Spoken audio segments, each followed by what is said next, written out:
United Nations are here. Wayong, where are you based?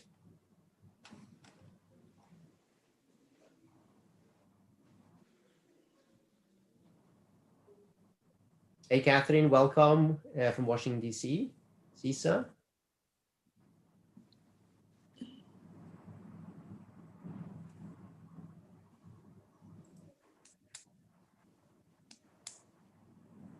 Alan, would you mind to promote the other 5 attendees also as to panelist mode? Thank you.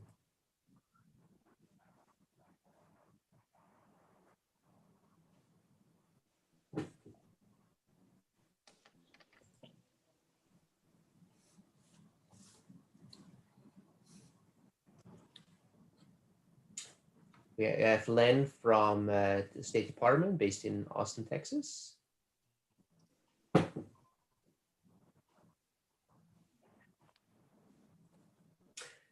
So I think we have a very exciting workshop ahead of us, and I know we have just 90 minutes, and we already discussed with our panelists and co-organizers how we get this all done. And so I think I want to start on time. I think it's now 1 minute after official starting time, so I want to do that. First of all, I want to welcome everyone here. I hope you already had a wonderful experience with the first virtual IGF so far. Welcome to this workshop on assurance and transparency in ICT supply chain security. I know we have some new people here that I don't know, some I know, and so I think it's always been exciting to be here and have this exchange about a very critical topic. My name is Andreas Kuhn. I'm a senior program associate with the East West Institute and within its Global Cooperation Cyberspace program. I'm one of the organizers and will serve today as the moderator for this workshop. In the next few minutes, I want to give a brief overview about the workshop itself, some logistics that we need to take care of. But before I want to do that, I want to quickly introduce all our excellent panelists that we have. Starting in the East, we have Dr. Amiruddin joining us from Malaysia. He's the CEO of Cybersecurity Malaysia. Welcome. Thank you. We have Dr. Catherine Gitao from Kenya. She's the CEO of the Kenya ICT Authority. Hey, hello, Dr. Gitao. Hello. Good morning. Good afternoon, everyone. And as we progress to the west, time zones are shifting. Oh, that was a little mistake. I think there were some other ones were supposed to come first. Salah Baina from Morocco, welcome.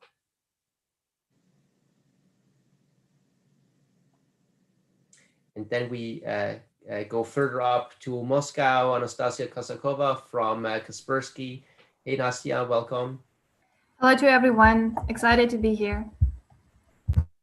And as we continue to go west, Philip Aman from Europol, Cybercrime Center. Hello, Philip. Hey, good morning. Thanks for having me. How is the weather in The Hague? Beautiful as always. It's not raining. Not raining. Very good. And then as we go further, we have Arnaud Deschaux joining us from Paris.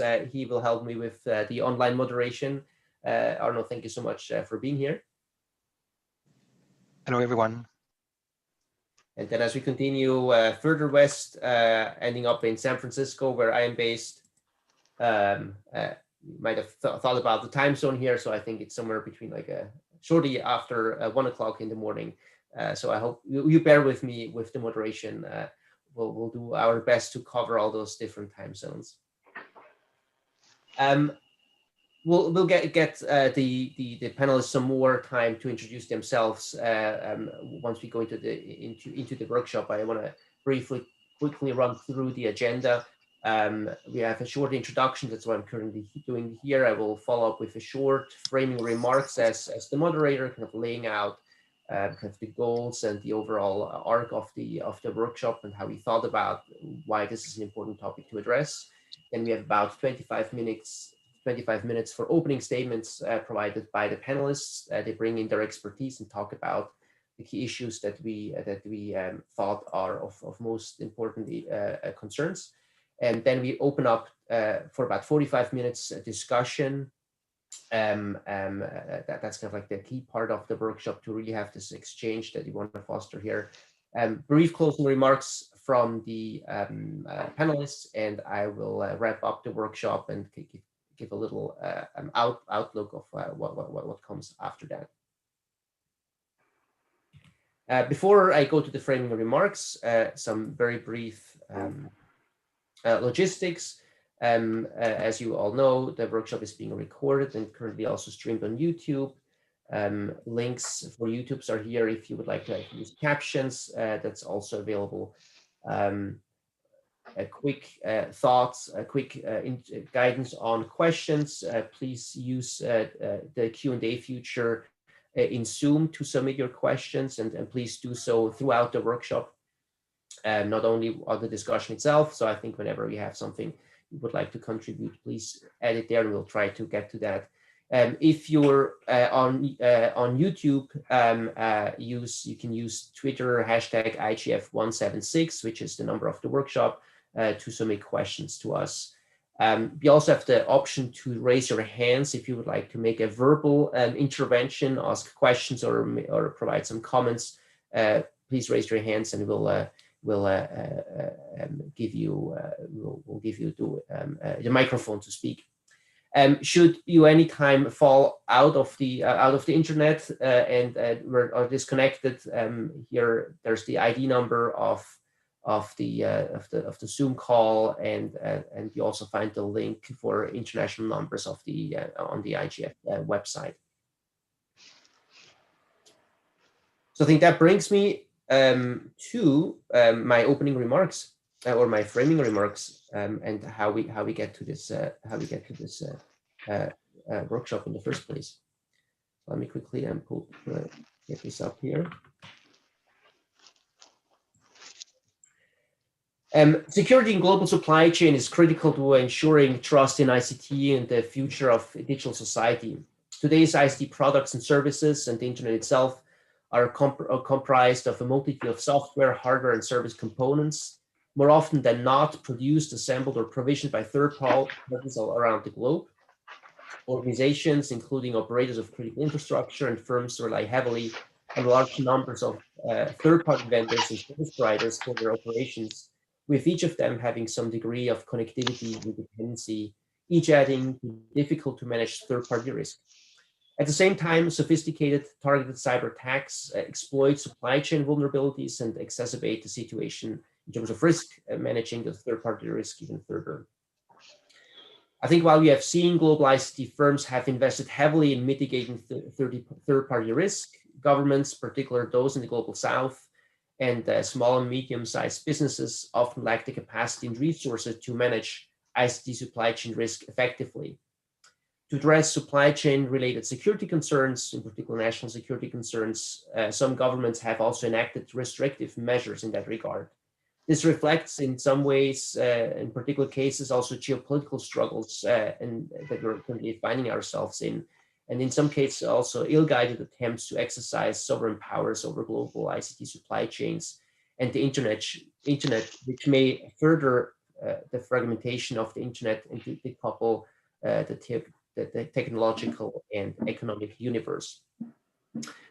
So how do I come here to this particular topic? As I said earlier, I'm with the East-West Institute, and in 2016 we released a report.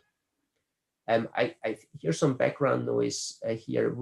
I don't know where it's coming from, but maybe as a would be good if we could mute our microphones while in the time you're not speaking. Thank you. As I said, in 2016, we released a report on supply chain security and the importance of creating a level playing field based on objective and transparent security requirements based on internationally recognized standards and best practices. And I will later share the link to the report in the chat. But back then, this was mostly a technical discussion about technical discussions among technical people. Also back then, the NIST cybersecurity framework, for example, did not explicitly address supply chain risk. Fast forward in 2020, this has all changed. There has been more focus on supply chain security, among others, due to some tech nationalism tendency that the report describes, as we all have become more aware on the dependence on foreign supplier for critical ICTs. And in the report itself, I think we try to kind of address this kind of like struggle between national security versus economic interest, as sometimes those restrictive measures can have unintended consequences while government measures try to attend legitimate national security concerns, there might be negative consequences for innovation, competition, and global trade, and so forth. So let me take this from here. I think the pointer was really to describe how the thinking around supply chain security has shifted. And I want to go ahead and address two particular issues that come up. Excuse me, I'll go back one more back. That come up in the report, and one of that is trust and trustworthiness. Underlying many of those issues you're trying to address in supply chain security is about trust. And the question here is often, how can we come up with assurances that are trusted? And so in the report, we kind of like outline a set of measures and make the argument that in order to get to a level of confidence and an acceptable level of risk, a buyer has to make those calculations about how much risk a buyer can take on and what kind of measures are sufficient to address those risks.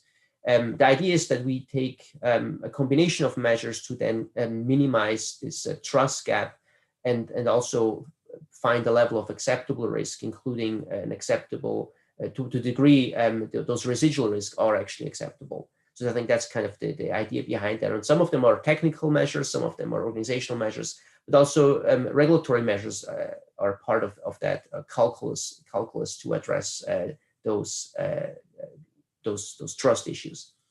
On the next slide, I want to show you what we refer to as the security and trustworthiness framework. And it basically outlines three main components. First, on the left side, we were describing what kind of like components or measures are in place that an individual IC buyers can do as part of their procurement requirements. This includes vendors to follow international standards for security development, to ensure that services and software are delivered in a default secure configuration, and so forth. In the middle part, this is the industry level, the second and the third component here. On one side, what can vendors and what can buyers do collectively to address some of those issues. An example here is coming up with software bill of materials for an entire industry, having standards for security vulnerability remediation, and so forth. On the right side of this, we talk about ecosystem measures that could be put in place. Those include regional transparency centers or global conformance programs, such as efforts that are currently underway in the European Union. What I wanted to do next is also kind of to provide a brief overview on what's currently happening in the United States with regards to supply chain security. But I will save that and maybe bring this back later into our conversation during the discussion to save a little bit of time here. For today's workshop, we will hear about current developments and discuss approaches to strengthen risk mitigation trust in ICT supply chain along three key dimensions, which are first, assessing ICT supply chain risk and the threat landscape. Second, building confidence in ICT supply chains through assurance and transparency measures. And third, closing the ICT supply chain security capacity and competence gap.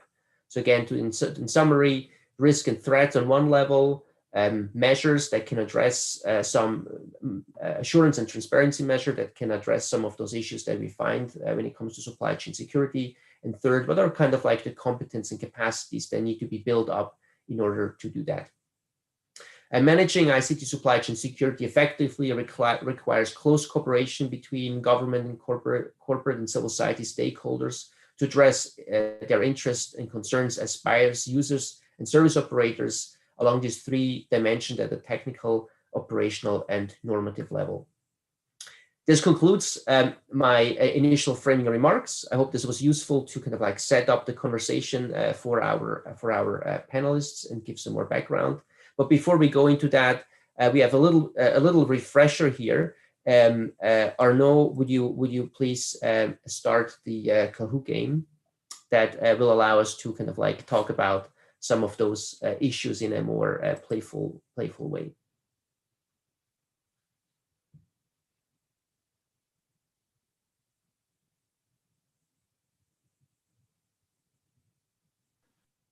So you should see my screen now. Can you see it? Yes, we see the screen. Okay, so maybe Andreas, I'll let you comment. So everyone, please go to kahoot.it and use the 6-figure PIN code that you see on the screen. Thank you very much.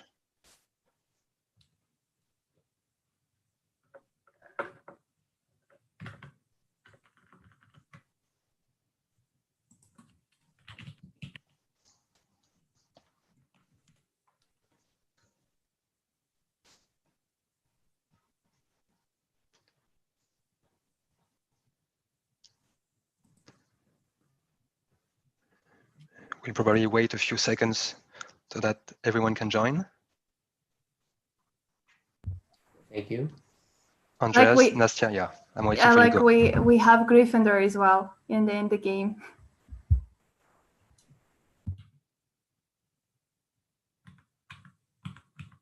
Can you say that again, Nastya? Yeah, I'm just saying someone came up with a very nice nickname, Gryffindor, for the game.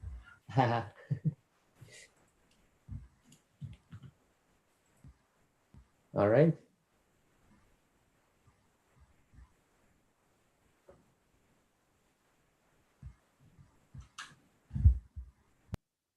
So currently about 19 people in the game.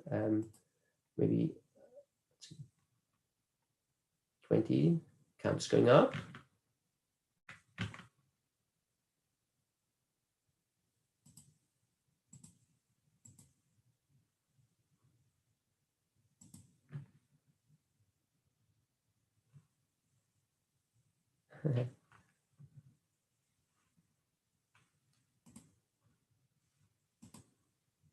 All right, want to get started?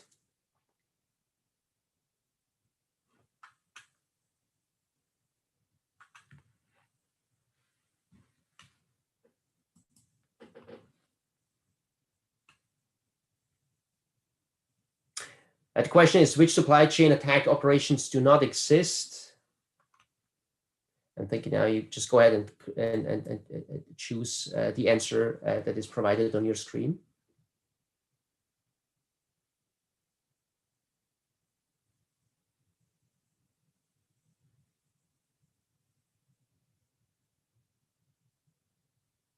So the correct answer was one on screen.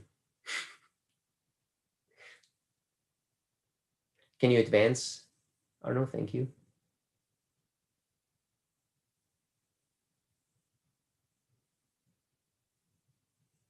Next question. Which method is not used to infect the ICT supply chain?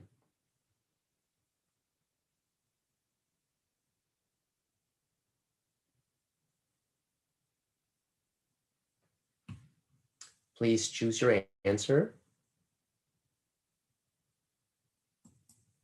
You see also on the left side the counter, and it shows you how much time is left.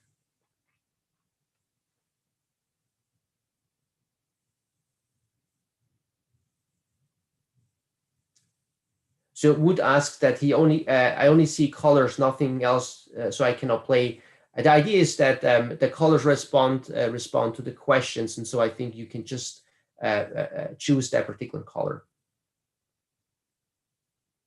Hopefully that helps.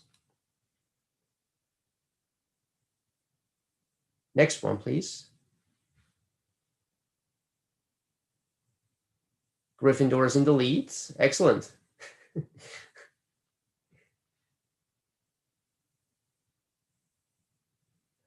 Next question is, what are the most attractive targets for supply chain attacks?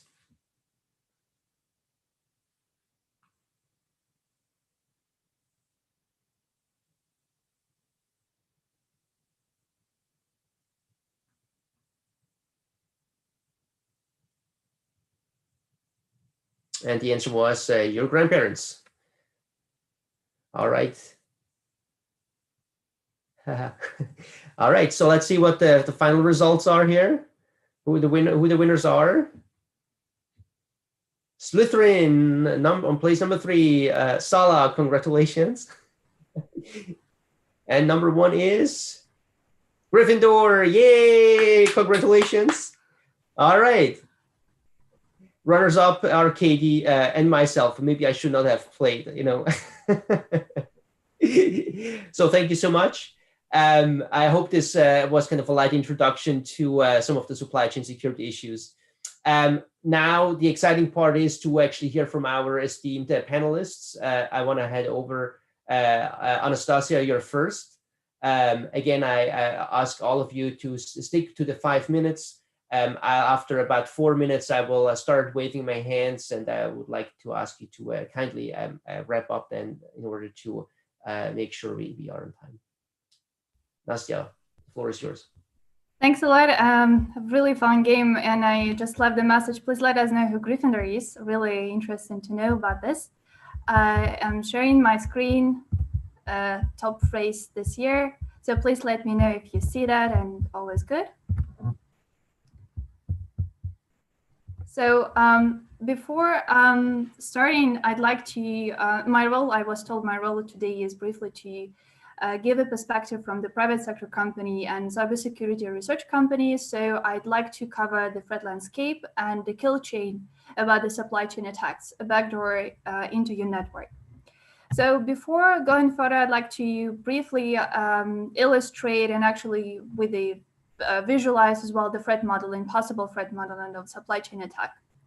Important to note that the brands listed here are only for illustration purposes. So this should definitely not be understood as an indication of how secure or not secure particular software is. So in a corporate system network, we usually have the green zone, which represents the traditional IT infrastructure. It is usually well secured as a corporate network. Then we have the yellow zone, which also could be called as a bring your own device zone, when employees of the company use mobile phones, laptops, and they all also embed in the company's assets. And there's still some extent of control possible for the company. The next layer, red zone, it represents external services such as email, storage, service, and it's located outside of the company's perimeter usually. So if the data is put over the zone, the company can no longer safeguard the data. And furthermore, if the third-party service is compromised, let's say your cloud provider get hacked or something happens with the software, then there are direct business impacts to your business. And finally, the blue zone represents services which are based on resources and usually do not belong to the company. So they have occasional but direct contacts with the company's IT infrastructure. If something goes wrong at this line, the company's assets do get compromised as well. Another visualization is how possibly actually personal home infrastructure could look like. So it has several layers too. For example, I might have a desktop computer produced in China or Taiwan. Intel is designed in the US and produced in Malaysia. The motherboard is from Taiwan, etc. The additional layer of a publication that also could be produced in the US, designed in the US, but have some components from different parts of the world. And the hardware infrastructure. So the key idea is that the modern software consists of multiple components which are produced in many jurisdictions and in many countries. And each particular software has different components inside, which also could be produced by other companies. There's also a myth of a national software because for each component, I call it myth, because for each component, again, we would have to ask the following questions. where was it designed, who has the access to the manufacturing and development, where was it built, who wrote the software, who has access to the source code, and many, many other questions. So there's a paradox that we cannot trust anyone, but we must trust everyone. And I think this is particularly the same idea as we see in the physical world, not only in the cyberspace. There will be, I think, always some sort of the cybersecurity risk or physical risk if we're speaking about the physical sphere. But the key is to build in and finding the solution to that risk is that we must trust for that. So what is a possible supply chain attack? Again, a very brief illustration of the supply chain attack. It's usually called supply chain attack because there's a violation of the trust somewhere in the chain. The most widespread scenario could be against the company who develops software made of several components. Then they are ready, those components, they're assembled, digitally signed, everything is good. But when there is a hostile actor that interferes with the development process and adds some modifications to the software, and it's still assigned by the valid digital signature, then the software goes directly to the users and infect them. So this is the, I would say, the most widespread scenario for the supply chain attack. There are possible ways how to infect supply chains. There are three ways, particularly software implants, when a threat actor uses malware with persistent presence, firmware implant, when boot firmware is often the target for the attack, and the hardware implants, implanting keyloggers in the USB drivers using inserting chips on microphones into the hardware. So it is believed that all of those three possible ways could be the kill chain for the attacks. And usually those three particular processes still are the most vulnerable parts for the supply chain attacks. They are source code process, the build process, and update mechanisms processes. And supply chain attacks are posing entrusted mechanisms because we see, and the Kaspersky colleagues see the paradox. If you install updates, this is what we are told by the software developers, by the IT security community, you may become a victim of the supply chain attacks. But if you don't install updates, you might be vulnerable to security issues. Therefore, this is what the paradox and a big problem for the IT security community. And I'd like to briefly tell about the particular threat actor group that we have been investigating and monitoring since 2011. It's called Winty Group. And to us, this is believed behind three larger supply chain operations: ShadowPad, SickLean infection, and Operation Shadowhammer, one of the most targeted, sophisticated supply chain attacks that has been revealed last year. So from one simple backdoor in a single supplier, cybercriminals can damage multiple larger targets. And this is the problem with the why supply chain attacks are one of the most difficult to detect, one of the most difficult to actually prevent at the very beginning.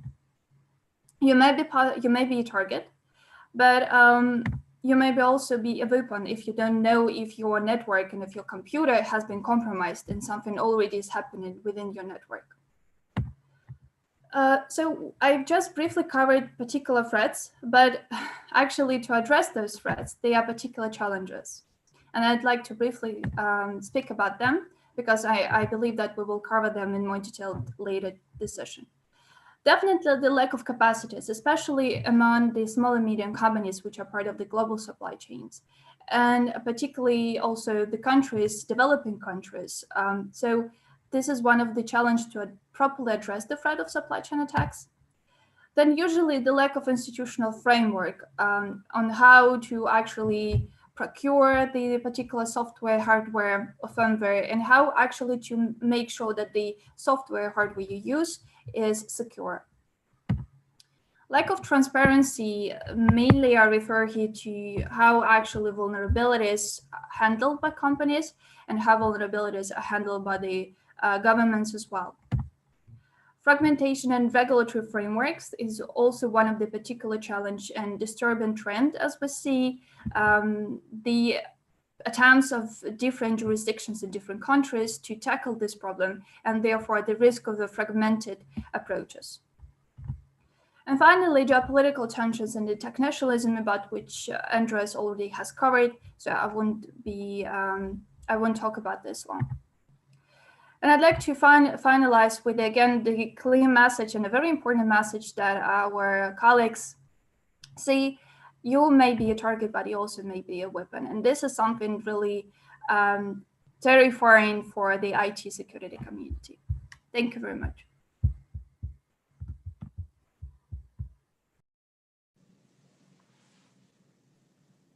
Thank you, Nastya. That was very interesting, and I appreciate this the perspective from an IT security vendor on that particular issue.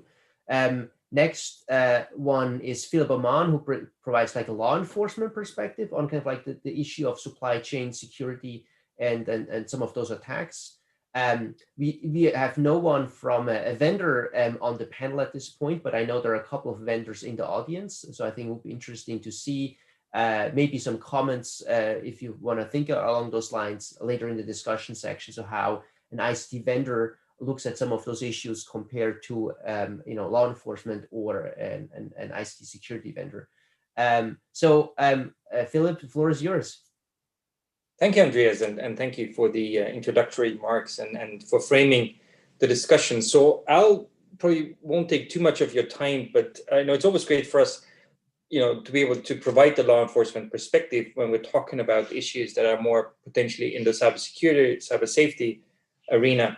But really just to highlight, what is our role? How do we support and complement other efforts, and why we should be at the table? So just maybe very quickly, so I work with the European Cybercrime Center, part of Europol. That's the EU law enforcement agency. So we support member states in complex cross-border investigations. So in the area of cybercrime, we look into high-tech crime, into payment fraud, into criminality in the dark web. We also deal with combating child sexual abuse online. So we've seen a whole range of different types of crime, but usually we're supporting the very complex cases. And luckily we also have some successes, because I think that's also important. It becomes very doom and gloom. We're just talking on the risks and becoming a victim and a weapon, which obviously is true, and I fully agree with that. Now, from a law enforcement perspective, when we look at supply chain risks, what we really see is it widens, expands the attack surface, right? It's potentially also an ignored risk by the company. There's an inability, and I think refer to that, is that there's an inability also to protect your information, your systems beyond your own perimeter. So there's a number of challenges, and just to go with a case example, I mean, there are a number of cases that we've supported, particularly in the IoT sphere, but there's just an ongoing attack, which I think is a perfect example of how criminals, abuse the current situation, which is, they're targeting actually Microsoft Teams updates, so fake Teams updates to install Cobalt Strike, the ransomware. And I think it's a perfect example because they, now target more specifically the education sector because of COVID-19, knowing that more people are online. So you see how quickly criminals are also, in adapting, and they're very, agile, to use the word, to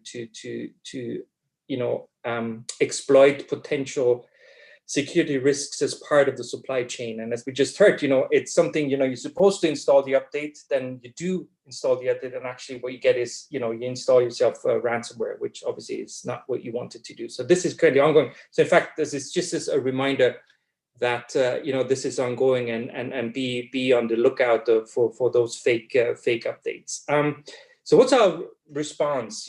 Well, I think the biggest difference to an industry response to supply chain risks is that we can go beyond defense. We usually go, we can investigate, we can go after the bad guys, which is almost, the gold standard.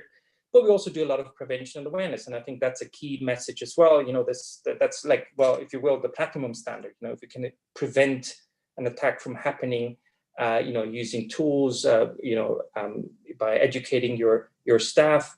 That's actually, better than to have to investigate the attack. We do a lot of assessments, so we actually specifically highlighted the supply chain risk in our annual report, the Internet Organized Crime Threat Assessment Report, which is our annual product on describing the cybercrime landscape in the EU and beyond. So, mainly from a law enforcement perspective, but complemented with input from industry and academia. So a very comprehensive view. We try to predict the future also to the extent possible, and we have a number of recommendations. But specifically this year, we have a number of issues that we've highlighted, but supply chain attacks is certainly one of them because of the risks that come with that in our, ever more connected world that we live. So as you said, Andreas, it's luckily there is a much higher level of awareness now when it comes to that. So I mentioned prevention and awareness. We have a number of initiatives, usually, pan-European, multiple languages, working with industry, sometimes, in connection to specific operations that we support. And I think that's very important too, working also with industry partners, because we need to have that stakeholder-led network response to the problem. 1 minute left. We organized with ENISA, the European Cybersecurity Agency, the IoT conference, IoT security conference. So a number of things that we do there, and what's the solution, potential solution? Things like we've heard that already. Defense in depth. Seeing security and privacy design, positioning that as a competitive advantage, right? Adding this to the procurement process, for instance. And then have specific guidelines for startups and SMEs. And for us, going forward, it's really public-private partnerships, such as the No More Ransom initiative that we've initiated with Kaspersky. There's a lot of things that we can do together. We work with the WEF, but we really need to walk the talk. Start sharing more information, create those incentives for companies to install those regulations, those standards. So from a law enforcement, we stand ready to work with everyone and make sure that we can actually overcome and address those risks. Thank you. Thank you, Philip, for those remarks. I think you're absolutely right. There's definitely more awareness on supply chain security issues. You mentioned some of the European Union reports. That Microsoft recently issued its digital defense report, where they also talk about supply chain security explicitly. So I think it's definitely, it's also, we have seen in our work, there's definitely much more in that space. But I think what is still kind of like missing, if you want, and I think that's what was your final point about, how can we as a community together address those supply chain security risks, given kind of like current, say, geopolitical tensions on some of those issues. But I think that's, if we think ahead at the end of the workshop, maybe that's something we can work on the future to make something very concrete. Having that said, I think I really liked Philip's and Nastia's original introduction of the topic, because I think it gives us some of the kind of issues, how we can think about those conceptually and how the risk and the threat landscape looks like. What I want to do now is go to our next speakers who come more from a regional perspective and talk about what's actually happening, particularly in the global south. First, I want to hand over the floor to Dr. Amir, who will speak about Malaysia's perspective, but also the broader region. Doctor, the floor is yours. Thank you, Andres. Assalamualaikum and very good day. Firstly, it's an honor for me to be here at the IGF 2020 workshop. My thanks to Kaspersky, to EWI for organizing this workshop. A bit of background. I'm from Cybersecurity Malaysia. We are actually a government agency, a technocentric agency under the Ministry of Communications and Multimedia. The unique thing is we don't have any legislative act under us, so we are not law enforcement agency, but we work closely providing them the technical services and expertise. We also not the policymakers because we are not the ministry, so we work with the Ministry of Communication, with the National Security Council, and provide them the necessary inputs with regards to the national security, etc. And we also work closely with industry. So we know that no one can do everything. This is why we need to collaborate, and we have our own platform to create partnership, collaboration in managing over any type of security when it comes to cyberspace is concerned. And obviously for today, I think we are more concerned about this issue of ICT security and the supply chain. I think we all know that in this digital age, everything is connected. And I mean, everyone is getting increasing reliance on the ICT, whether individuals, businesses, and even government, whether it's positive or negative. This is something that we need to understand, and even technology is also getting smarter in parallel with the evolution of technology. But the cyber threats also are getting more and more smarter. They're getting also more and more sophisticated. And as a result, I think some of the companies who are more aware about these issues of cybersecurity, they may take a more additional measures to protect themselves. But somehow it makes it harder, probably the perpetrators or the attackers or the hackers to attack more time in terms of more work or even more costly when it comes to attack the company. So they obviously go to alternative, which is the third party, and this is probably considered more accessible, easily for them. And this is something that I think it is very important for it to be embedded, security to be embedded in the ICT supply chain, from the beginning, because to manage the weakest link. And this is the role. We also have a program to educate. We have program to educate the public, also a program to train the capacity building program to train the practitioner, and even professional certification and engagement with the university. So we play many roles, but we believe that it is important for us to work, especially to ensure the overall cyberspace of, I would say, the country is concerned.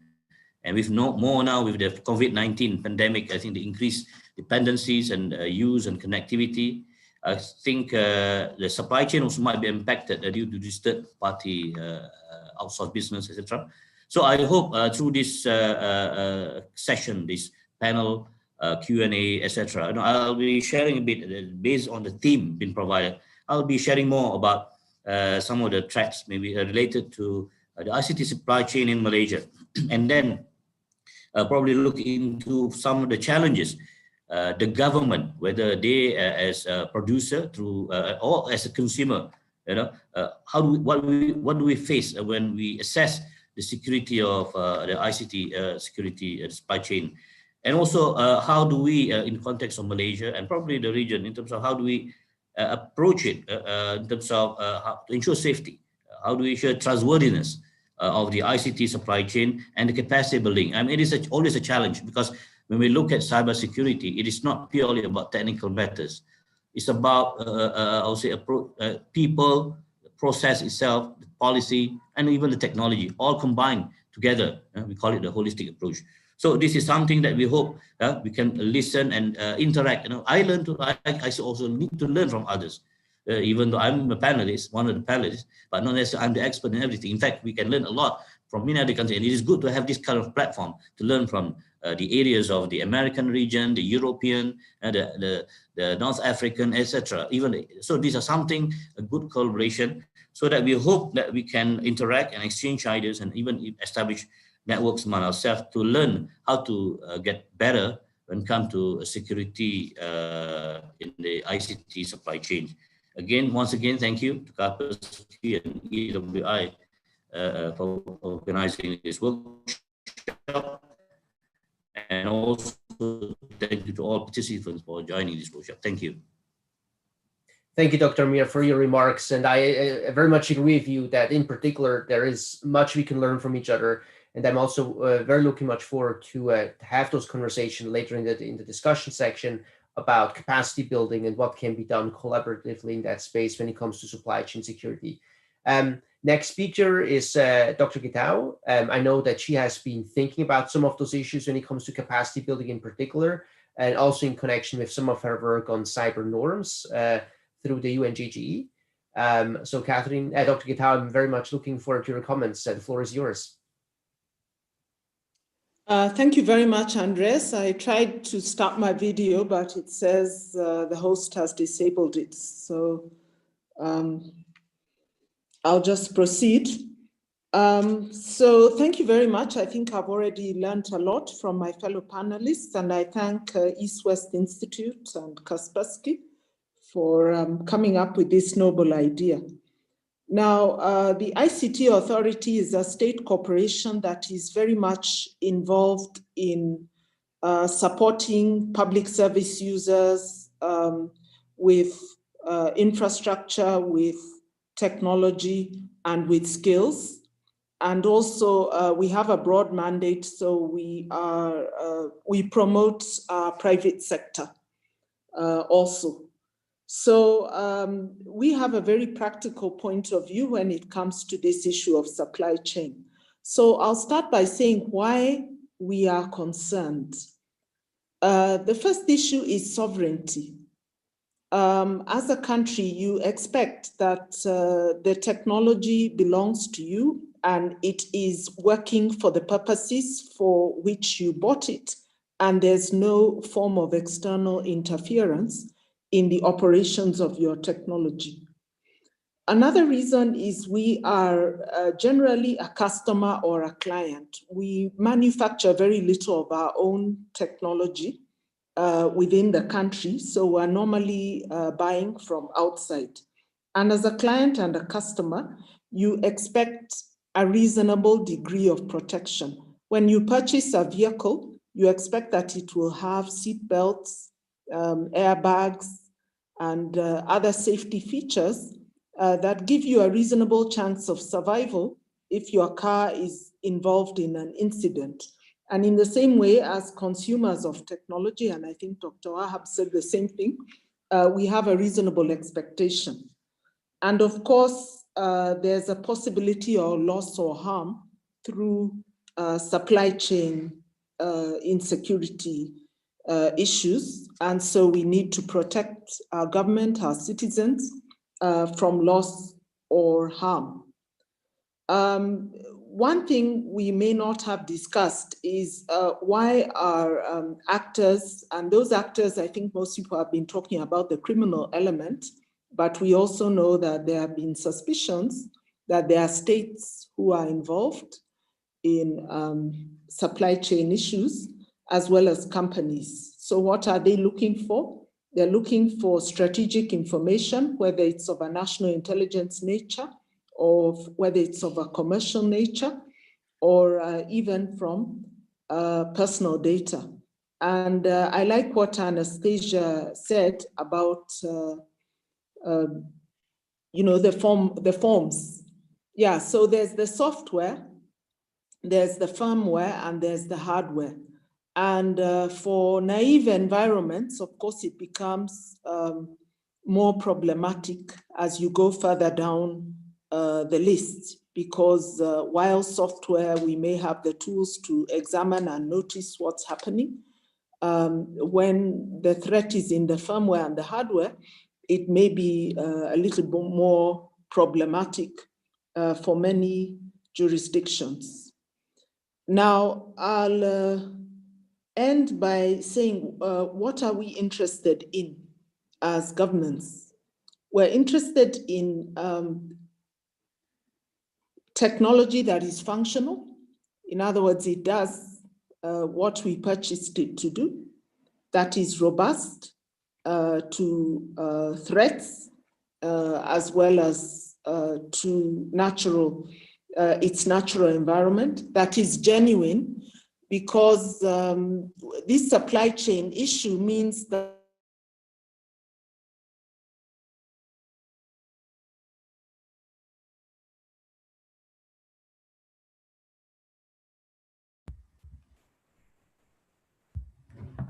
Dr. Gitel, I think we lost your audio. Can you still hear us?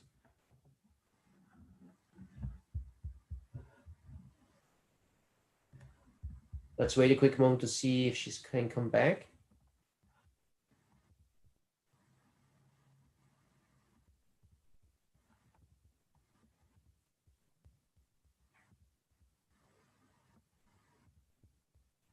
I think she just dropped from the call, if I'm not mistaken. Can you hear me now? Oh, here you're back. Thank you. Okay, so I'm sorry about that. It seems I lost network for a moment, but I'll try to be very quick to finish my statement. So I was just saying that we're interested in robust, functional, and genuine products because this supply chain involves very many actors, and not only at the point of manufacturing or producing the product, but also in environments where maybe we don't have the capacity We involve others such as consultants who are assisting us to set up the software, who are assisting us to manage the software. So there are a great many actors involved in the delivery of this, and all of them should be trusted. In my later remarks, I'll say what we consider persuasive solutions to assist us in this issue of the supply chain risk. Thank you very much to everyone. Thank you, Dr. Gitao, for those remarks. I very much agree with you that this is a particular challenge, this kind of how do we establish trust in products that we buy that we think are ours, but they're influenced by third parties that manage them or potentially malicious third parties that actually exploit them. I think during the discussion, maybe one of the points that we could bring up is a conversation around Transparency Center and some of the work that Kaspersky is doing in that space.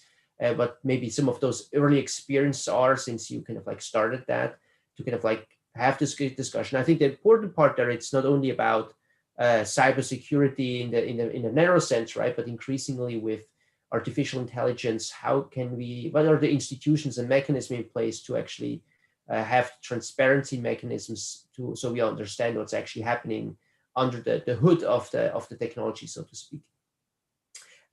Moving on, Salah, to you. Looking forward to another very interesting perspective.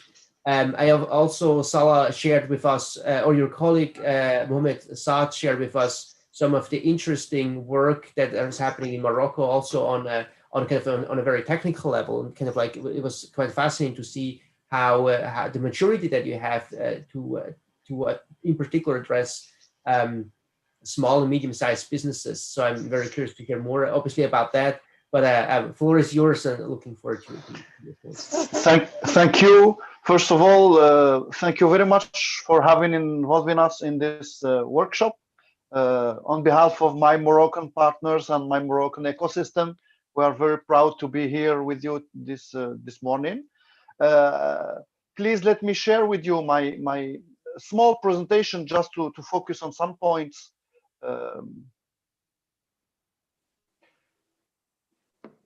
I would say that in Morocco we are focusing on the supply chain because we aim to be a major actor in the I would say Mediterranean level, because we are trying to develop Tangier-made facility as the biggest I would say port in Africa, and the ICT security is something very high level concern for us, because we know that being involved in a world trade ecosystem is also engaging that we are not the weakest one at the security level. We don't want in the I would say in the chain of world trade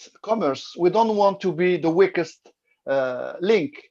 So each point of this network has to develop the regulation, the rules, the laws, to ensure a little bit of security, of transparency, and of course to protect ourselves, but also to protect the others.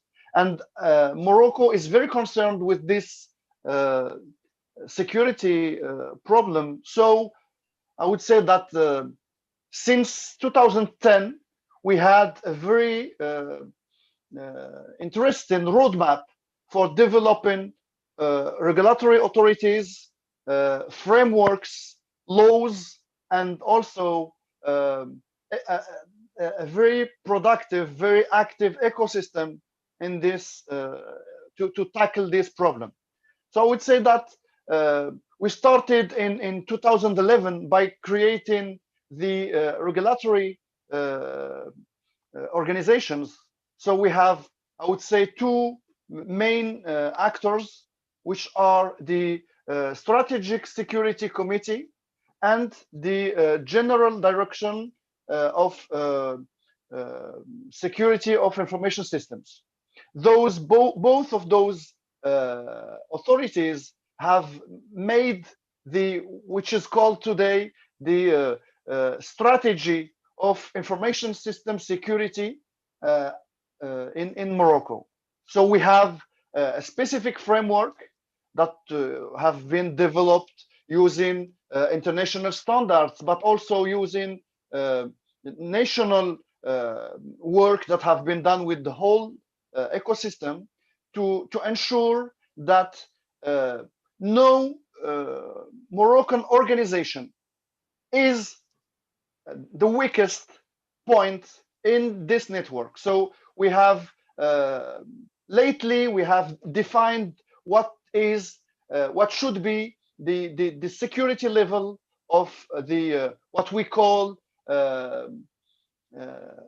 important infrastructure, which is mainly critical infrastructures in Morocco. So we have a list of those critical infrastructures, shores, airports, also energy suppliers, telecommunication providers, and each one of these actors has to achieve a certain level of security. And this is, I would say, cascading to every small company that work with those big players, I would say.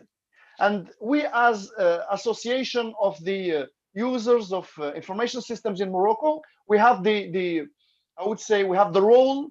We are not policymakers, but we have the mission to educate the ecosystem. So we accompany this whole ecosystem with seminars, with events, with by producing white books, by producing articles in the aim to make education, sensitization, and also awareness of the whole ecosystem, starting from primary schools. We also had by the few past years events that have been made with schools, with universities, and with industrial partners, and at the local Moroccan level, but also at the regional level. We collaborate with I would say colleagues from France, colleagues from Tunisia, from somewhere else in the Mediterranean. So we try to make this thing general, not only at the, because if Morocco is a trust level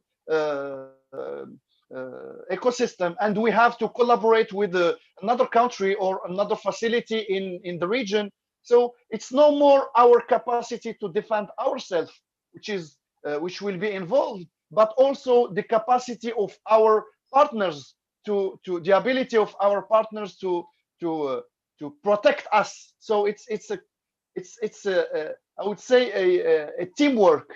We cannot only protect our infrastructures. We have also to make sure that every single point in this world network is protected. So it's real teamwork at the world level to protect the whole supply chain. And so this was my point. And to do this, I just said that the association is making a lot of work for dissemination of Moroccan policies, but also something like world policies. And we try to make a framework to accompany SMEs in this maturity level. And we propose something what we call the IT OSIM maturity model, which is in 3 phases: get ATAM, get assessed, and get value.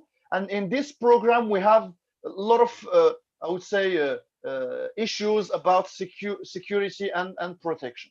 That was my presentation. So thank you. I guess we have to exchange about all of this in the next few minutes. Excellent, Salah. Thank you so much. While you were talking, you also got quite a few questions in the chat. Turns out, probably everyone maybe has realized that now. I didn't realize that before, that once everyone becomes a panelist, we can't really use the Q&A function anymore. So that's why we kind of switched to the chat for that. So it was interesting. Also, I think I really liked your slide that kind of like shows the overlay of the actual trade streams that are happening, and how, and we all can think about how ICT plays into that. You know, we could think about a more narrow scenario about ICT supply chains, but kind of like gaining a better understanding how this all interacts. It's quite important, and probably just drives further the point that we need to look into that. And you know, obviously, besides the cybersecurity conversation that is happening over the past year, this year in particular, COVID-19, I think, brought also to the forefront the importance of understanding supply chain security. So I think that was like our opening statements. Time flew by a little bit faster than we expected. Originally, we thought to have some more conversations directly from the panelists, but I also want to make sure we have an opportunity from our participants to ask questions and get involved. But before we do that, I want to quickly come back and because I think there was a common theme around education, awareness, capacity building, that particularly our last three speakers directly or indirectly addressed. And I was hoping to kind of like get some more perspectives on that. You know, what in particular are you doing? I know Dr. Amir also has some thoughts on the wider region, what the ASEAN countries are doing in that regard. Dr. Gitao also had some thoughts on supply chain security within the African Union's cybersecurity strategy. I'm curious if we can briefly provide some comments on that. Dr. Amir, would you like to start? Thank you, Andreas. Okay, in cybersecurity Malaysia, we have programs that covers a community at large, and that community we even divide into SMEs, the organizations, even kids, children. We call it a cyber safe program. Cyber safe stands for security awareness for everyone. Cyber, SAFE, stands for security awareness for everyone. So it is just about giving knowledge about the awareness of the threat that might be there in online, whether you as an individual users or even as an organization. You know, because I think it is important. Not everyone is a practitioner. They are just a user of the technology. So regardless of which sector they are in, so they need to have that basic understanding. Then if you compare into the triangle, so that will be the bottom one when we cover the bigger community. So then we have also at the next layer up, we call also capacity building and training for practitioner. So we have a program called Cyber Guru. This is where we train the practitioner, especially those in the IT sectors, whether they are in IT area or even when it comes to the supply chain, how they need to protect their organization, for example. And as a practitioner, as a person who is involved as a professional to protect their organization, whether they protect their own organization or even the third party vendor, for example, they need to have that basic understanding. So we have various type of programs from the responsive side, in like incident handling, up to the forensic side, up to the proactive measures, you know, giving like a business continuity, the information security, ICMS 27001, all those type of things.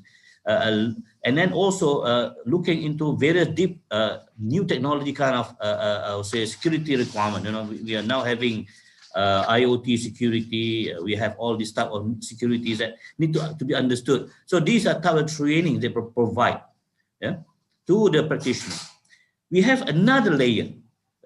In addition to just having a training, we really certify this as a professional certification, as the certified professionals. That means they even have to take a proper exam, just like a normal following the international standard ISO 17024, basically to ensure that they are really capable, competent enough, you know. And this program we call a global A scheme, Global Accredited Cybersecurity Education Scheme.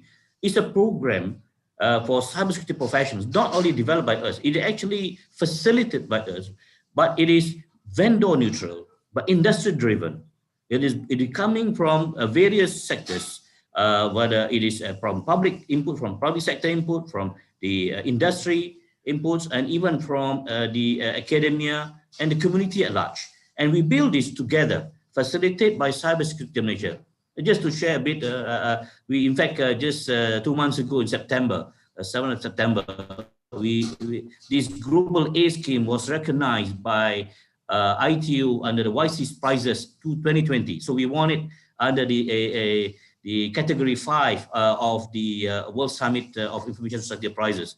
This is an initiative that we try to bring it, and not only that, we bring it to the next level. I mentioned about the cyber safe. I mentioned about the cyber guru, and then we have global ACE. This is professional education. But this one, we also work collaboratively at international level, where we are putting a program that we are now helping some other countries in the region, whether in the ASEAN or even in the OIC countries, because we are currently also the Asia Pacific chair, Asia Pacific Computer Emergency Response Team chairman, and we are also currently the permanent secretary to the OIC Computer Emergency Response Team. So through that platform, we are building a mutual recognition of this program of global ACE in some of these countries, and we are helping and training and mentoring some of these countries to help build the same program in building professional certification. At the same time, we mutually recognize each other. So this is part of the program because we believe that people is always the weakest link.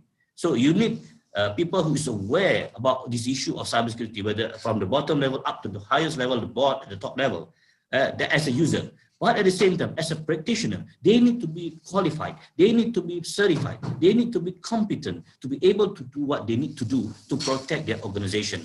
But at the same time, since it is aligned to the international standard, so we want to ensure that they also recognize whatever they have done and the investment they have put, whether the organization have put, it is recognized also at the international. And that's why we are building and helping some of the countries in the region to build a mutual recognition. So rather than pure the normal, like a mutual recognition of, for example, in the case of ICT assessment assurance, for example, like a common criteria. So now at the people level. So we believe that cybersecurity, regardless of for your own organization or in the IT security supply chain, must look holistically from the people, process, and technology together. So that's a bit of our experience. Thank you. Thank you. Thank you, Dr. Mir. That was actually very helpful. And I think I like how you tie that together over like people, process, and technology. I think that's helpful. And also I see in the chat, Arnaud provided the link to cyberguru.my. And so I think that it provides like our audience to, check out some additional information on what you just described. I know that Dr. Gitau and Salah might want to respond to that, but I also have Latha Reddy and Chris Blask who raised their hand. Salah and Dr. Gitau, would you like to have a short response, or would it okay for you to get like Latha Reddy next in to provide, as always, an interesting perspective from India? No, I'm happy to allow my old friend Latha to make her contribution. Thank you. Go ahead. Thank you so much, Latha. Really nice to see you here. Thank you. Lovely to be here. Thank you. Thank you. I actually wanted to bring in a different element, and not necessarily from India's perspective, though I suppose it does also affect India.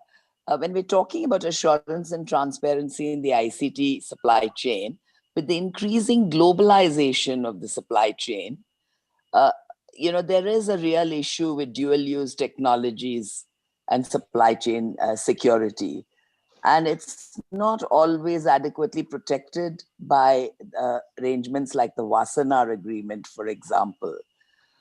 Now, it's a fact that we do need the new technologies, particularly the internet protocol network monitoring systems, the telephone interception equipment, the intrusion software in electronic devices, including telephones and computers, and the data retention systems for legitimate purposes, but they can also be very badly misused. Now, India has been subject to a lot of restrictions on the dual-use technologies, of course. So from our point of view, we would like to see less restrictions and not more. But I think the real question is, with the new technologies not yet really being completely under the control, the new emerging technologies, how do any of the panelists, and this is open to all of you, see this whole issue of the dual-use technologies? It's just a new item which I wanted to toss into the discussion. Thank you. Thank you, Latha. Philip, I know you worked in this area, and I already saw you thinking when she was saying dual-use technology. So please, for a short response. I think very quickly, and I couldn't agree more. I think that's certainly one of the challenges that we have with the dual-use aspect and different, actor groups, potentially using the same, if you will, techniques that cyber criminals use. So there's certainly an issue there. I think from our perspective, this has to be again a stakeholder discussion. We need to come to a point where, ideally, I know sometimes we don't like the word balance, but a better balance, but the right mix of safety, security, and privacy. Meaning that from our perspective, when we look at the criminal use of encryption, for instance, or we're about to publish, unfortunately, it's going to be published on the 19th of November. We're going to publish a report on the malicious uses and abuses of AI, which we've created with the two industry partners. And that's the kind of things where we look at, what are the challenges, and to take that and see how can we build safer and more secure systems. But I think that's going to be an ongoing challenge. There is no silver bullet, as we know, to address that dual use aspect. But I think the safer, the more secure the measures are, the better we are protected, and the better we can also, from a risk management perspective, deal with the very legitimate, lawful, based on legality and all the transparency measures that you also need from, for instance, a law enforcement perspective to address the criminal abuse of those technologies. So I think it's an ongoing discussion. We're right in the middle of it. There's no silver bullet, but I fully agree with those comments. But it's a challenge that we all together need to address. Thank you, Philip.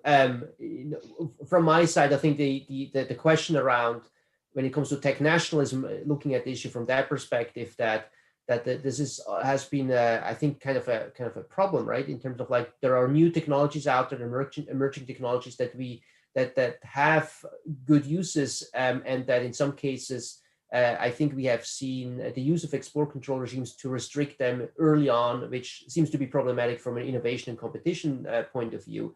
And there's a lot of literature on this from other earlier emerging technologies back in the days. But definitely something I think that needs to be addressed. When you look at the US issued recently a new strategy on emerging and strategic or critical technologies, where we also see the use of export control regimes or foreign direct investment screening as potential tools to deal with some of those security-related issues. I hope that provided some answer to that. Nastya, a very quick comment, please.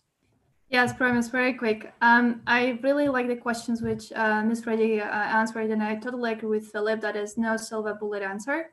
But I'd like to be both pessimistic and optimistic. Pessimistic is that I think that humanity will not be able to address all the risks that exist, and we have to just accept this as a default option. Dual-use items is not that completely new in cyberspace. We have NICE that could be also as a dual-use item. It could be just the computers, could be also the dual-use item. So I think we should also be aware that not the ICTs themselves pose the risk, but also the use of technology. And here's the human aspect actually takes place.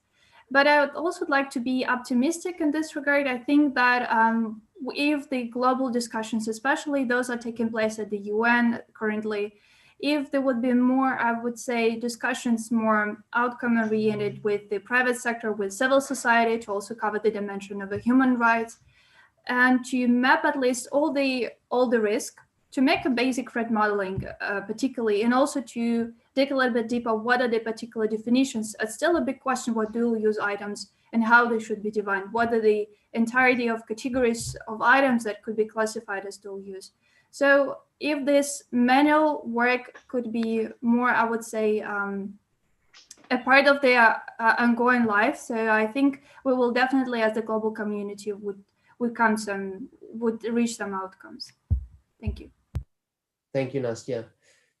I want to switch over to Chris Blask, who I know works with the Linux Foundation on something very practical when it comes to transparency in supply chain security. Chris, the floor is yours. Thanks, Andreas. Thanks, everybody. And Latha, always wonderful to see you.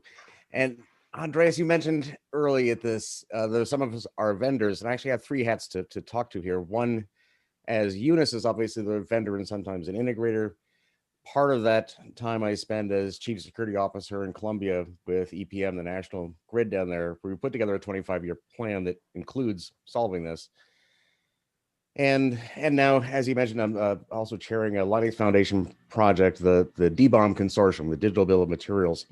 And as the vendor, early last year, inside Unisys, thinking these things through with a applied innovation group, answering the question, can we just write this down somewhere? Can we just put this, we're Unisys. We have partners, we are the big companies, we are the supply chain, we know how these technologies work.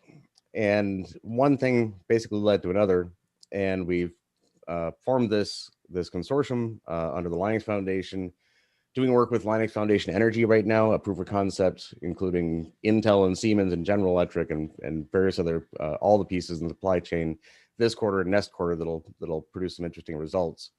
And it just Can you briefly explain what the DBOM is so that everyone knows what we're talking about? Exactly, right at that. So we've just open sourced our first code in 140 years. It's the DBOM node code, which anybody can use and create or involve themselves in attestation channels. So we've come at this from the direction that there's three questions and answers in supply chain security. What are you writing down? Where are you writing it down? And who gets to read it? Taxonomy, repository, and policy. And the repository part was just spread out chaotically in tasks. It wasn't actually coherently done anywhere. So with the DBOM node code, now that that's out in the wild, organizations can create or involve themselves in channels that are governed by policy, where attestations are made that can be stacked up. So when I put myself in the position of the asset owner in Colombia, I can put a process in place where I can take an individual device and look across the attestation channels and be able to say that the hardware and the software came from, these have come through steps.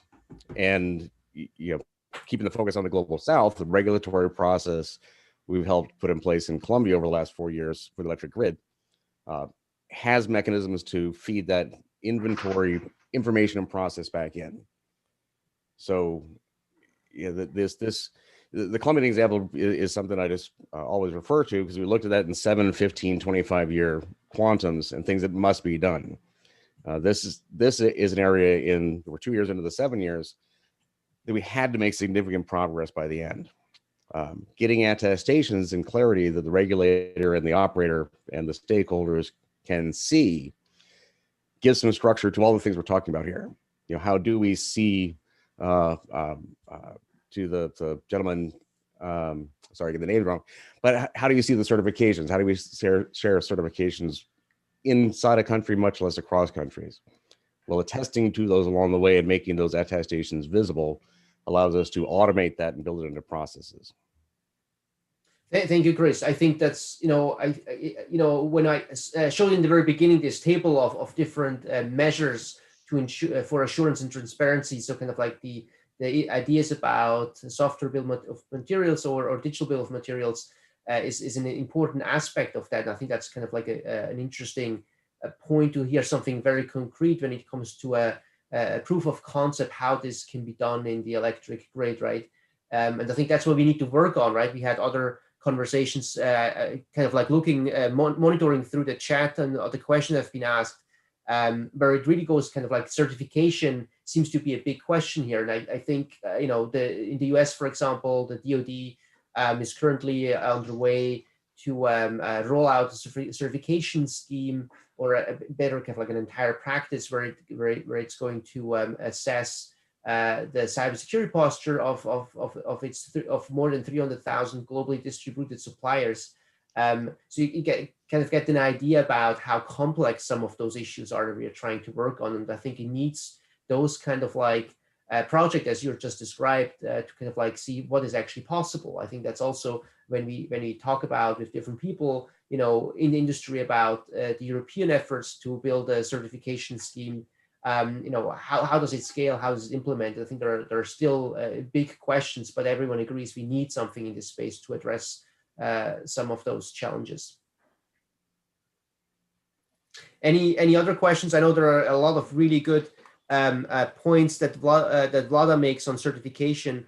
Vlada, do you want to have the floor and speak up and talk more about some of those insights that you have? Well, thanks. I apologize for not putting on the camera. I'm chasing the kids around, so it's not a good scenario around. But no, I like the discussion, and I'm just, it's really thinking loud of whether the existing certification schemes that we have, such as in EU and Singapore and others, which are more for end users, whether they are also fit for supply chain or not. And secondly, if we have it's good to have maybe a couple of governments being the champions in that, but then politics can again play that role. If the industry can come up to sort of, industry is not the lift of politics either, but it's much less of an influence. If the industry can come up together with some certification schemes that could then be, and criteria primarily, that could then maybe be accepted by the government, some of the governments, maybe that could be, I don't know, less shaky. It's really thinking loud, and I wonder what others think about it. Thanks. Thank you, Vlada. That's an excellent comment. I see that Andy Purdy has also joined this group, and I know that Huawei in particular had some, has been thinking about certification in the context of 5G. There are definitely quite a few newer standards out there and certification schemes that try to address that. Whether or not governments accept that, I think Andy can talk about that. Andy, you want to address that, or other thoughts? Yes, thank you.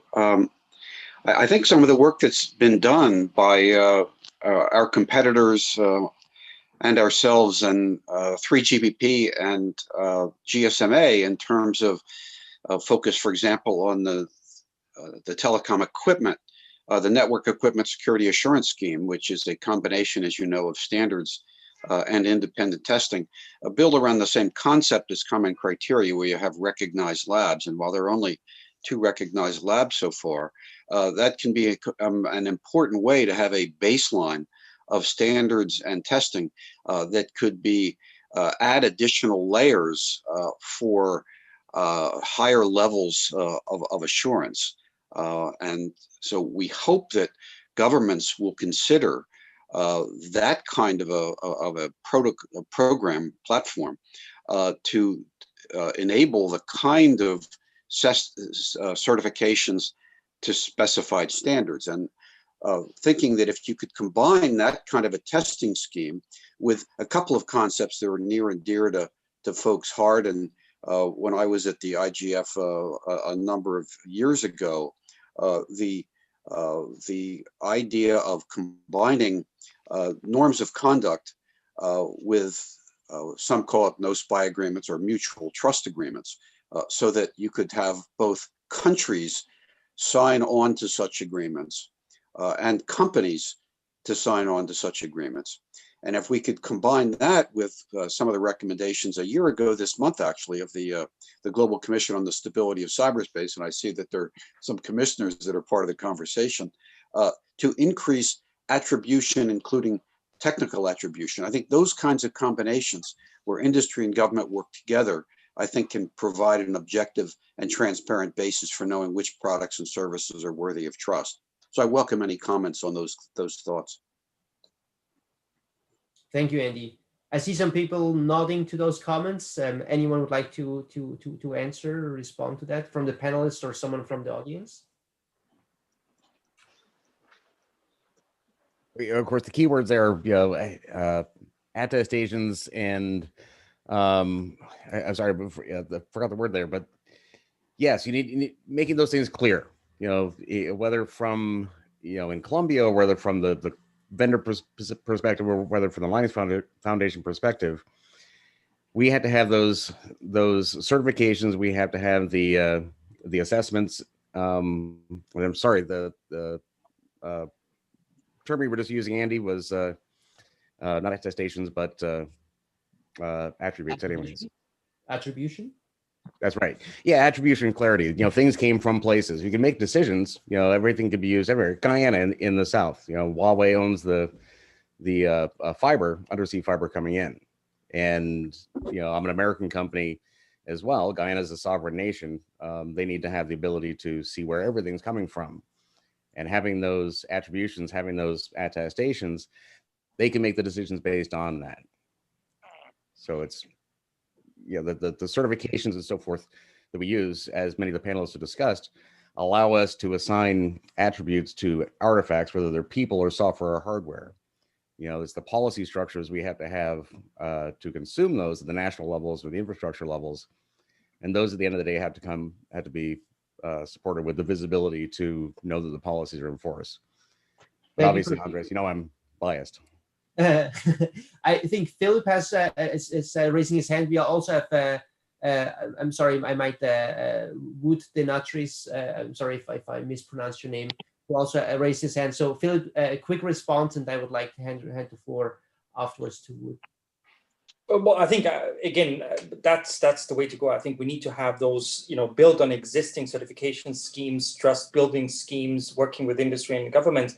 And I think, just going to what Andy said about 5G, that's a perfect example. We are present in the 3GPP group as well, because obviously we want to ensure that, lawful interception is considered and implemented also as that. So it's part, again, we need to have these multi-stakeholder environments where we can discuss and also address the different requirements that we have and come up with a solution that works. I think from a law enforcement perspective, speaking for the EU, we do a lot of technical attribution. We would never, as Europol EC3, never do political attribution, but we work, for instance, with the EU External Action Service, and they do political attribution. So we support them, but then we go so far, and then they take it further. And I think it's that kind of cooperation that works. And I just want to use the opportunity because I have this on my desk. This is Cybersecurity Malaysia. We had a visit from your colleagues, Dr. Amir. We had recently a call with Morocco, and that's what we do. We have, as Europol EC3, we apply that platform economy to our program, and I think that's the way to go. Thank you. Thank you, Philip. A quick question to Alan from the IGF. If we run a few minutes longer, is that okay, or is that a massive breach of protocol? While you're responding, I'll handing over to Wood. Yeah, I think we can give you 5 minutes to wrap up. Thank you. I'll be very brief. It's Wout Denatris, but you were very Thank close. you, Wout. I've been promoting the Dynamic Coalition Internet Standards in the chat, but I would like to explain very shortly, briefly, where that comes from. Last year there was an IGF pilot on internet standard deployment, and we asked the world basically what are the reasons that internet security standards are so slowly deployed.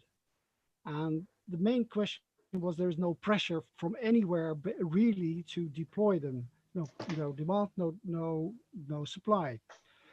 When we asked what is the solution, most people said legislate, but everybody else said do not legislate. But then the question comes in, what comes next? And creating a business case through procurement and supply chain management was one of the major answers provided by basically people from all around the world. And that is what we're trying to promote, because if we can get the security of the internet up through supply chain demand and through procurement demand by governments, then also smaller businesses and in the end the individual end user will profit from the supply that is going to be given once the business case is made through procurement and supply chain management. That comes with questions like how secure is a platform, so with the responsible disclosure of vulnerabilities, but other details I would not go into. I would like to invite you to visit our Dynamic Coalition and see if you're interested to participate, because we're going to try to tackle some of the questions that have been raised here in the chat and by the panelists. So thank you for this 2 minutes. Excellent. Wow. Thank you so much. And if you can, maybe you already did, if there's a link to the work that the Dynamic Coalition is doing, please put it in the chat so we have it for our records. As we unfortunately see that they're running quickly out of time, I know there are a lot of interesting questions also happening in the chat. We won't be able to address all of them in the remaining few minutes, but what I want to do is kind of like do a final round of final comments or concluding remarks, less than a minute, please, from our panelists to wrap this up. Sala, I know you had your hands raised first, so please go first. And yes, okay. Go ahead. Thank you. Thank you. Very quickly, Anastasia said that we can't be optimistic and we can't be pessimistic. I just want to say that we have to be pragmatic. In Morocco, for example, we have a special task force which is called the MASERT task force, which is a in few words, Moroccan Computer Emergency Response Team. So each time we have a threat, we have to react and quickly and right. We can, even if we have a system with regulation and compliance and certifications, the supply chain system is too big and too complicated to have everyone in the system okay with compliance. So we have to have this kind of reaction team that will do the necessary actions each time we are in threat. So having certification is not enough. We need to have on-field active teams. That was my point. Thank you, Salah. Was it also your concluding remark, or was this a separate comment? No, it was my final. Excellent. Thank you. Just wanted to double check. Point. Thank you so much. Dr. Gitao, your final comments? Okay, to Latha's interesting question, there have always been dual-use technology. Guns and knives are dual-use technology, and norms have emerged about how we deal with these kind of dual-use technologies. However, I think the problem we have now is the speed of action, which I think my colleague has also referred to. We can't wait for technology to just emerge. And also there are always outliers, even in the handling of things like guns. We have seen that there's sort of a middle norm, which most people accept, but there are outliers on either side. And I think this will happen with technology as well. I wanted to say that there must be accountability measures as well as the measures that we take to respond quickly, as my colleague has just said. And among those, I would like to add that there should also be a public registry of complaints so that we can examine such registries when we are selecting our technology. Thank you, and I've really enjoyed the panelists and also the participants. It's been great. Thank you. Thank you. Dr. Amir?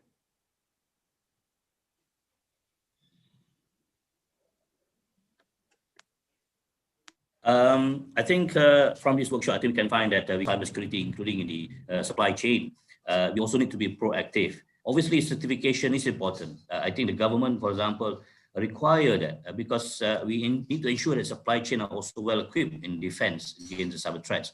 However, it's not just certification. It has to go beyond just certification, like just now our colleague and panelists from Morocco highlighted. You know, certification is something that important, but not sufficient, and we have to go beyond.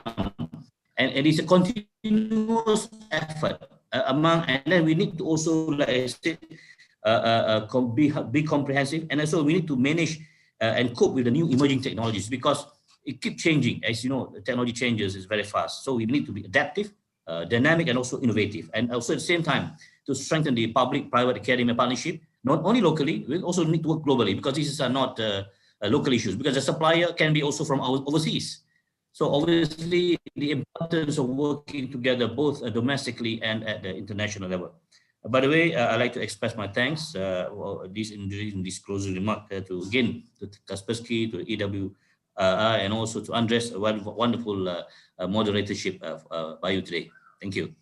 Thank you, Dr. Amir. Nastya. My three final points, while listening also to Dr. Gitau, to Dr. Amir, and Salam, I actually feel more a little bit optimistic personally, as a user, not just there as an employee of the private sector entity. But three probably final remarks from my side. I think there's always should be a risk, and we have to just to accept this, especially with the new lessons learned during the pandemic. There would be more the use of ICTs. There's no longer question whether to use or not use them, no longer question whether to live in cyberspace or not to live. So this is one. Therefore, we need trusted communities. We need trusted multi-stakeholder communities to actually first identify what are the gaps, then timely fill those gaps, and thirdly, I would say work on the awareness, capacity building. Those are very important activities that we already mentioned. And likely, I see the very good already thing is that today we actually, I think, and I hope, made a good progress in raising awareness about this issue and hopefully to share more best practices. I noticed many very useful links. So we definitely thank you very much to everyone, and definitely we will compile those links. I think that would be very helpful, especially to small and medium companies and especially to developing countries as well. Thank you. Thank you, Nastya. Philip. Thank you, Andreas. I think I probably have like about 10 seconds. Yes. We're in the deep red zone. I think just to really, repeat what we've heard, I think it's a multi-dimensional, very complex issue. So it needs to have a multifaceted approach. As Dr. Amir, for instance, said, certification alone will not, do the trick. So we need to have policies, certifications, legislation, regulations, best practices. We need to have technical solutions. We need to have prevention and awareness. We need to have capacity building and training, and all of that needs to come together. And we need to work not just within our boundaries. We need to go obviously way beyond, not just in our case beyond within the EU, but beyond that, and have that international network and exchange. And it's happening already. So I'm very happy to see that. And just to, from my side, thank you very much for organizing this panel. Great to be part of it. And thanks to the panelists and all the, the participants for the good questions. Thank you very much. Thank you, Philip.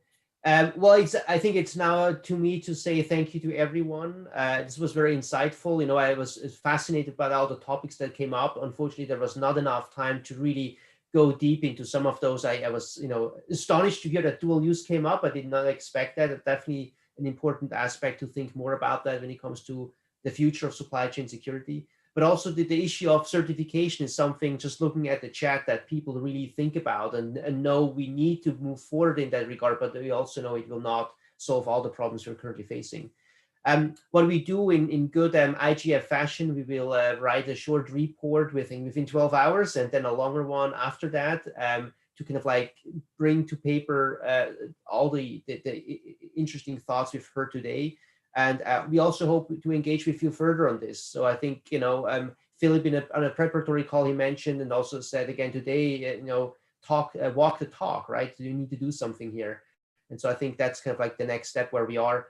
We will provide some more thoughts on this. We will work on creating some more resources and share them with you. Please be in touch.